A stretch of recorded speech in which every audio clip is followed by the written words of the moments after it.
Okay, so hello, I'm Jacob Battersby, and today I'll be doing a comparison video between a Segway and a electric longboard. The Segway I'll be using is a chrome blue one I was sent a long time ago, back in January, comparing to the Volo E snub nose electric longboard. So without any further ado, let's get to it. Firstly, we're going to start with the Segway. Good things, it's smaller, so it can fit in tight spaces, that kind of thing. It's easy to turn around, so if you're going straight forward you can just do a quick 180, go backwards, that kind of thing. I keep saying the kind of thing. The Segway also charges quicker than the longboard, which is always good to see, as it means you can get going a lot quicker, if you get what I mean. Finally, it is more visible as it has those lights on the front which acts as like headlights, that kind of thing. That kind of thing.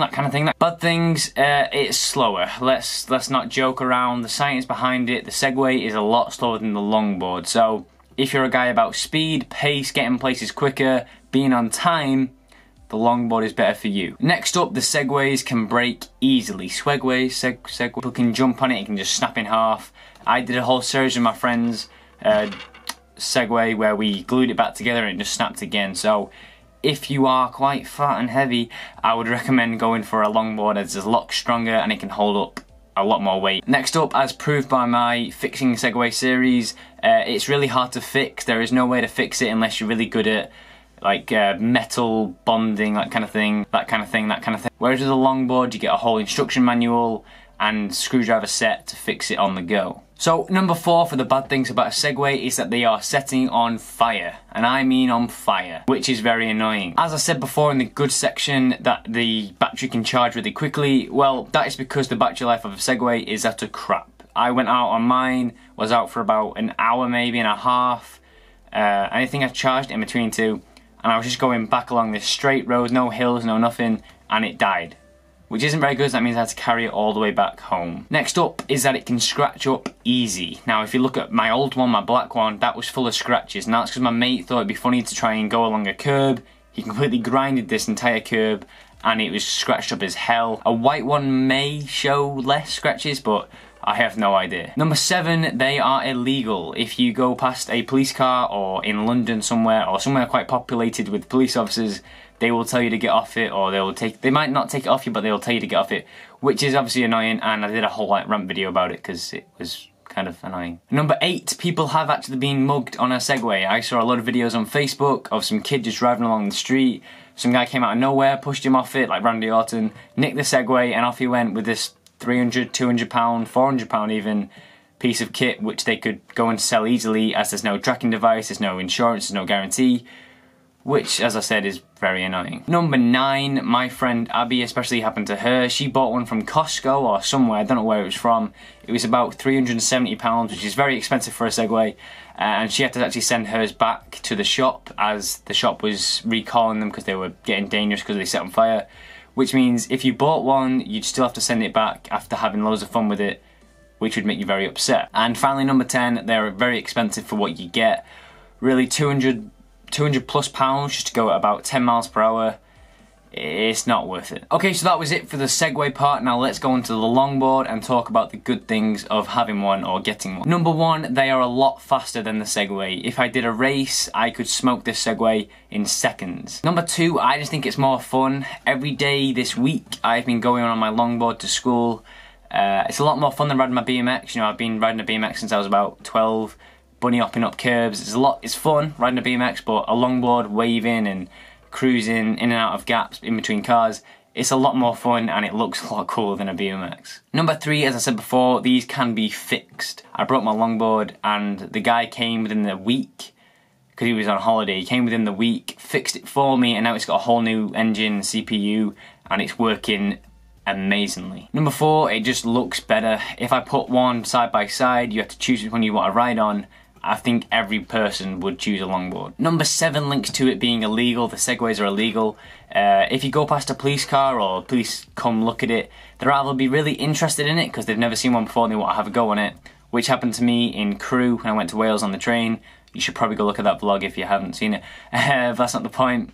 The point is that if there's a police car nearby, you could just push it like a normal skateboard, as it looks like a skateboard. Unless they go from behind, they can see the massive engine on it. But you get what I mean, you can just push it like a skateboard. Number 8 is the fact that less people have them, as in I can go on my street and I can see about 2 Segways now. People on my street have got 2, which is kind of annoying because I want something that not everyone else has. That's the whole point. You know, I've got a Lumix G7 4K camera. It's a very good camera and not many people actually have one, which makes it rarer, if you get what I mean.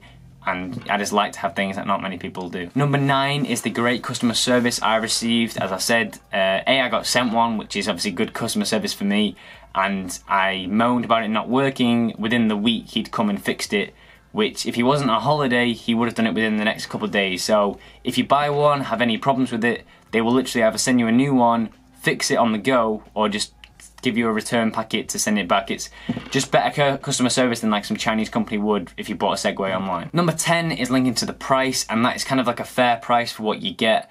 It's about £400 or under £400 for a last mile vehicle, which looks good, lasts quite a long time, the battery life is quite good, and you can travel about 6 to 10 miles maybe on it on a full charge, which is a lot better than a Segway. So for the price, it's not that bad. Now for the bad things. Number 1 is that the longboard is harder to turn around. So as I said, in the good things about a Segway, you can just ride along the street, do a 180 and turn back. With the longboard, you have to either lean a lot, like uncomfortably a lot, or just pick it up, turn it around, get back on it, which doesn't look as good, it's less efficient, and it's not very good in a race. Number 2 is that the longboard can't fit in many places.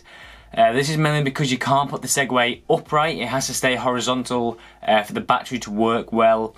You can put it upright for a bit, like a few minutes or maybe under an hour, but anything over that and you're gonna wreck the machine. So probably wouldn't recommend doing that. Number 3 is that with a Segway you can just jump on it and within about 20 minutes anyone can pick it up unless you're really fat. Number 3 is that you can't really ride it if you're not very good at skateboarding. So let's say you're coming from a background of just, I don't know, just walking. Getting onto a skateboard first time is very scary, but with an electric longboard you've got a whole motor which travels a lot faster than a skateboard, so you've got to be good at skateboarding to ride one. Number 4 is that the controller itself looks like a gun. Number 5 kind of links to number 3 about how it takes up a lot of space. When I was on the train the other day going to Wales, it took up my whole foot space, so I didn't have anywhere to put my feet apart from on top of the board, which was fine. It's not exactly ideal for a guy who's 6 foot who needs a lot of leg room. Number 6 is kind of common with anything I get sent. Literally everyone wants to go. It's mine, back off. Number 7 is kind of the same as a Segway, as it's quite a lot of money. Obviously it is quite a lot of money to invest in a vehicle, but if you have the money or you're saving up for something, that should be the thing you save up for. Finally, number 8 links to the visibility of the Segway, about how the longboard, as soon as you get it stock, have no lights. There's no way you could be on the street safely without, you know, being seen. I modified my board by adding some little Velcro little LED buttons to it, which I got sent by a company. I have 2 pairs of red ones on my normal skateboard and 2 pairs of blue ones on my electric longboard. So these help a bit, but compared to the Segway, they don't show up as much as I'd like them to. Riding bikes is so like last century. Either way, in my opinion, the longboard wins. As I said, please leave a comment down below saying which one you would prefer. If you had the money, would you get a Segway or a longboard? Or anything else, maybe a unicycle one or the one-wheeler board thing. That's been it for this video. I hope you enjoyed the comparison video. I really like doing these comparisons as I compare to products I get sent. It's really fun, so if you want to see any videos like this in the future, please drop a like, comment in the comment section below, and share to your friends who are thinking about getting a Segway or a longboard. That's been it for this video. I hope you enjoyed. Thanks for watching. See you in the next video. Bye.